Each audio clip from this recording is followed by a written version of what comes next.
ನಮಸ್ಕಾರ ವೀಕ್ಷಕರೇ, ಕಲರ್ಫುಲ್ ಶ್ರುತಿ ಯೂಟ್ಯೂಬ್ ಚಾನೆಲ್ಗೆ ನಿಮಗೆ ಸ್ವಾಗತ.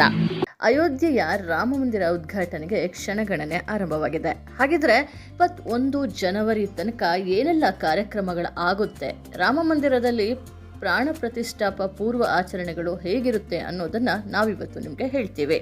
ಜನವರಿ 22ನೇ ತಾರೀಕು ಅಯೋಧ್ಯೆಯ ರಾಮ ಮಂದಿರ ಉದ್ಘಾಟನೆ ನಡೆಯಲಿದೆ.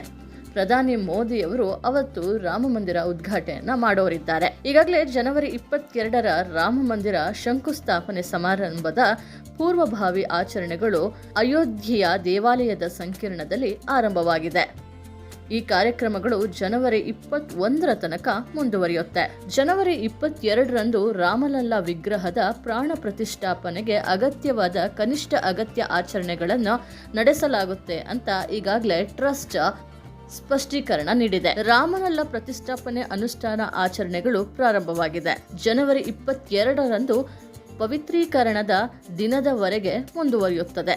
11 ಅರ್ಚಕರು ಎಲ್ಲಾ ದೇವತೆಗಳ ಆಹ್ವಾನೆಯ ಮಾಡುವ ಆಚರಣೆಗಳನ್ನು ನಡೆಸುತ್ತಿದ್ದಾರೆ ಎಂದು ರಾಮ ಮಂದಿರದ ಮುಖ್ಯ ಅರ್ಚಕ ಆಚಾರ್ಯ ಸತ್ಯೇಂದ್ರ ದಾಸ್ ಹೇಳಿದ್ದಾರೆ.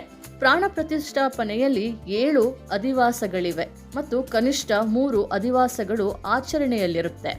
ಗಣೇಶ್ವರ ಶಾಸ್ತ್ರಿ ದ್ರಾವಿಡ್ ಅವರು ಅನುಷ್ಠಾನದ ಎಲ್ಲಾ ಪ್ರಕ್ರಿಯೆಗಳ ಮೇಲ್ವಿಚಾರಣೆಯನ್ನು ಮಾಡ್ತಿದ್ದಾರೆ. ಪ್ರಧಾನ ಆಚಾರ್ಯ ಕಾಶಿಯ ಲಕ್ಷ್ಮೀಕಾಂತ್ ದೀಕ್ಷಿತ್ ರಾಮ ಮಂದಿರ ಪ್ರಾಣ ಪ್ರತಿಷ್ಠಾಪನೆ ಅಂದ್ರೆ ಜನವರಿ 22ರಂದು ಮಧ್ಯಾಹ್ನ 12:20ಕ್ಕೆ ಪ್ರಾರಂಭವಾಗಲಿದೆ. ಜನವರಿ 17ರಂದು ವಿಗ್ರಹದ ಪರಿಸರ ಪ್ರವೇಶ ಪೂರ್ಣಗೊಳ್ಳಲಿದೆ. ನಂತರ ಜನವರಿ 18ರಂದು ತೀರ್ಥ ಪೂಜೆ ನಡೆಯುತ್ತೆ. ಇದರ ಜೊತೆ ಜಲಯಾತ್ರೆ ಮತ್ತು ಗಂಧ ದಿವಸ್ ಮತ್ತು ಜನವರಿ 19ರಂದು ಔಷಧ ದಿವಸ್ ಕಾರ್ಯಕ್ರಮ ನಡೆಯುತ್ತೆ.